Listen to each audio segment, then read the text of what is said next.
হাঁটতে হাঁটতে আল্লাহ রসুলের মাথার সামনে আইসা দাঁড়ায় গেছেন। মন পুরো আল্লাহর রসুলকে দেখছেন, আবার জায়গায় চলে গেছেন।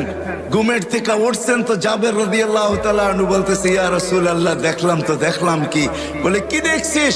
বলে, ওই গাছ মানুষের মতো হাঁটতে হাঁটতে আসছে, আপনার মাথার কাছে দাঁড়ায়া আবার মানুষের মতো হাঁটতে হাঁটতে চলে গেছে। তো আল্লাহ রসুল বলছে, ও দূরের থেকে দেখতে ছিল, মন ভরতে ছিল না। তো হাত উঠায় দিছে, মালিক, এত কাছে বন্ধু আসলো, আপনার বন্ধু আসলো, আমি দূরের থেকে দেখা মন ভরে না, একটু কি অনুমতি আমাকে দেওয়া যায় না যে আমি একটু মাথার কাছে দাঁড়ায় দেখবো, নিজের মনটাকে ভরবো? হায় হায় হায়, যাকে দেখা উঠ সেজদা করে উঠ। আল্লাহ রসুলের সামনে উঠ সেজদা করতেছিলেন, উঠ। সাহাবা বলছে, ইয়া রাসূলুল্লাহ, নাহনু আহাক্কু বিহা, উঠ যদি আপনাকে সেজদা করতে